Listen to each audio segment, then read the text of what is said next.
Hey everyone, today I'm going to show you how to lock your WhatsApp chat for added privacy and security. So make sure to watch until the end to learn all the steps and tips to keep your conversation safe. Let's get started. First, make sure that your WhatsApp is updated to the latest version. For this, you can go to your App Store or Play Store and search for WhatsApp. If you see an update button like this, then make sure to update your WhatsApp to a new version available. Now open your WhatsApp application and go to the chat you want to lock.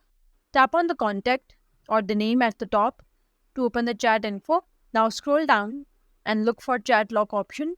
If you don't see it, then make sure that your app is updated to the latest version.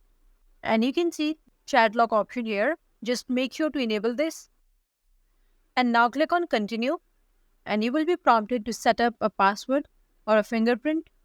And once you have set up your preferred method, the chat will be locked. Now to access it in the future, you will see lock chat option at the very top of your chats. Click on it. Here you have to enter the password or fingerprint to access the chats.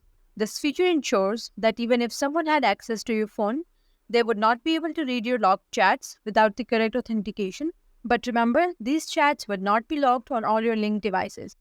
These chats will appear locked and hide on your current device only. That's all for today's video. Leave a comment and let us know if this is helpful. Thanks for watching.